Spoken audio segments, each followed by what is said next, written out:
Hello, my name is Ray Rossignol, and I am a member of the Finance Council for the parish. And I'm here to share with you the financial update for the fiscal year ended June 30th, 2020. Needless to say, this past year has been very challenging for all of us, and especially for individuals and families who have suffered through this pandemic, with loved ones who have been sick or died, loss of jobs, and the emotional toll the issues of this past year have created. Our thoughts and prayers are with everyone in this continuing challenging time. This past year also presented unique challenges for our parish. In March, we were forced to close our school, suspend in-person masses, and many of our ministry programs were put on hold.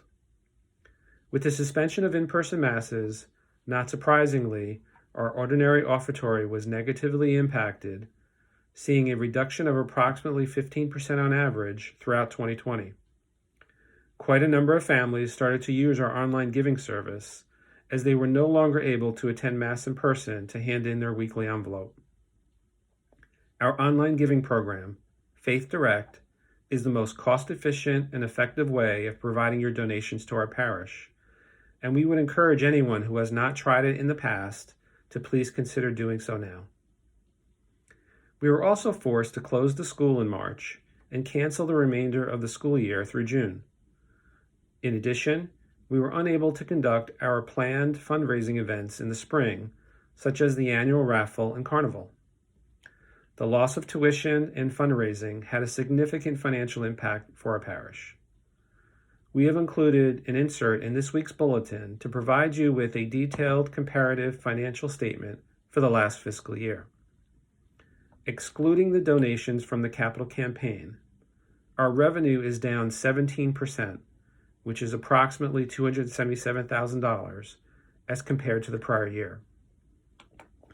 Starting in mid-March, the Finance Council met either weekly or bi-weekly to monitor the quickly changing situation and financial condition of the parish, and we instituted an aggressive expense management effort in order to offset the reduced revenue we were experiencing. One of the largest expenses we have as a parish are the people we employ. Between the clergy, office and maintenance staff, religious education, and little angels, we employ approximately 40 people, many of them on a part-time basis. Our employees are primarily members of our parish community, and we felt a duty to attempt to avoid layoffs if at all possible, while at the same time held a responsibility to be good stewards of the church's funds and your generous donations. Fortunately, the government COVID relief program that came out in April allowed us to qualify for a PPP loan of approximately $150,000, which we anticipate will be fully forgiven and will not need to be repaid. These funds allowed us to maintain employment for all of our employees.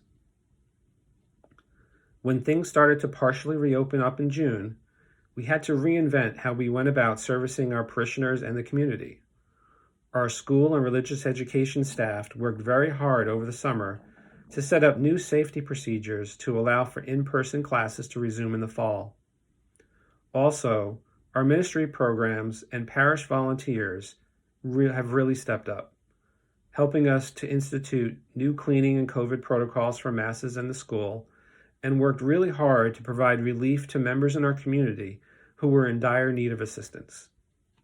A few examples of how our ministries touched the lives of people in our community included our Christian Cupboard Food Pantry, which delivered food and financial support through the South Jersey Mutual Aid Network. Our Casserole Crew volunteers supplied dozens of casseroles each month to help feed the homeless and families in need through Joseph's House in Camden. Food baskets, coats, and toys were provided to families during the holidays. We supplied food donations through the Voorhees Police Department. Volunteers made over 800 masks, which were distributed to inmates in the Camden County Jail early on in the pandemic. We provided assistance through our nursing home support program and helped to transition homeless families into housing by helping supply donated furniture, home appliances, food, and clothing. Your gifts and talents towards towards these efforts make a huge difference in changing people's lives. We can't thank you enough for all that you have done. The parish continues to do well on our pledge redemptions for the Catholic Strong Capital Campaign. Your support and continued generosity have allowed us to continue down the path we have laid out for improvements to our church facilities. In February, we completed the primary Year 2 project of renovating the pews and flooring inside the church. We are all excited and grateful to be able to celebrate Mass in our beautiful, newly renovated worship area. We ask that our parishioners continue to fulfill their pledges so that we can complete the remaining projects. Next on the list will be the replacement of the outside concrete walkway in front of the church.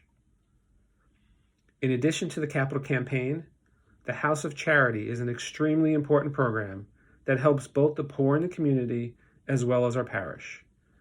As you know, a portion of your donations to the House of Charity come back to St. Andrew's to help sustain some of the very important programs our church offers. As we are about to embark on the next House of Charity campaign, please complete any prior pledges you may have and prayerfully think about what you may be able to do going forward.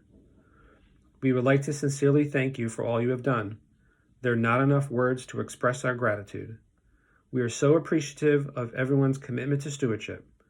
Your generosity to the annual Stewardship of Time, Talent, and Treasure initiatives, to Catholic Strong, and to the House of Charity each year helps us to accomplish great things for the Lord, the parish, and the people that we serve. Thank you.